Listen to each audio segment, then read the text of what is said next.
You can't only love yourself when you're doing well. The older I've gotten, especially after turning 30, the more I've noticed a pattern.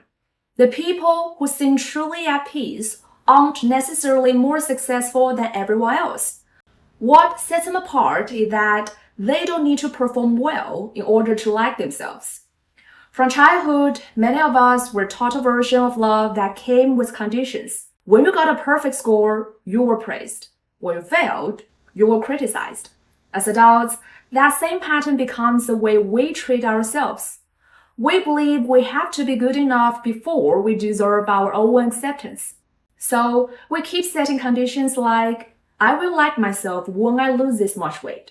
I will finally respect myself when I make this much money. Once I achieve this goal, I will finally prove my worth. But every time you reach one goal, the finish line quietly moves a little further away. You are always just one step short, and you are never truly satisfied with yourself. Here's the problem. No one gets to stay at the top forever.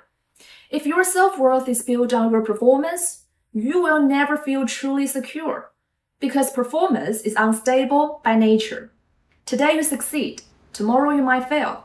And if every setback makes you question your entire worth again, life turns into an endless battle against yourself.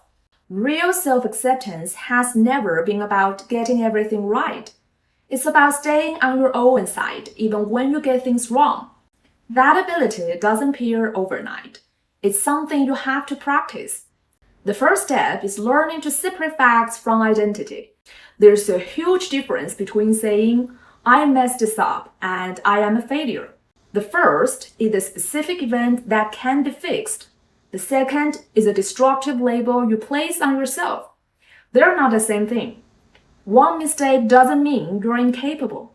It simply means you still have something to learn. Think about a child learning to walk. When they fall down, you don't think, this kid is hopeless. You just think, they need a little more practice.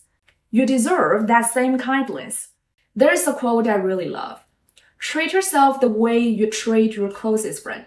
When your friend makes a mistake, you don't tell them, that's it, you're a loser.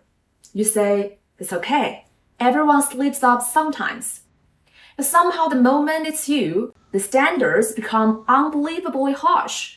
The exact same mistake is understandable when someone else makes it. But when you make it, it suddenly feels unforgivable.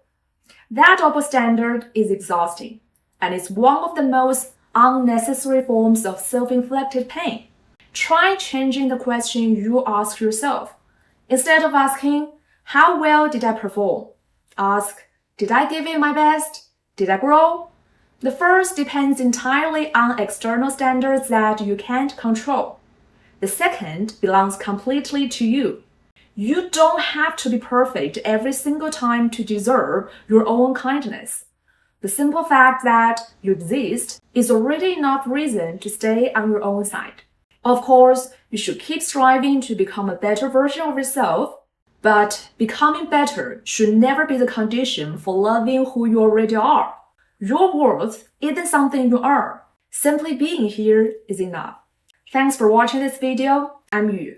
Follow me for more to level up your mind.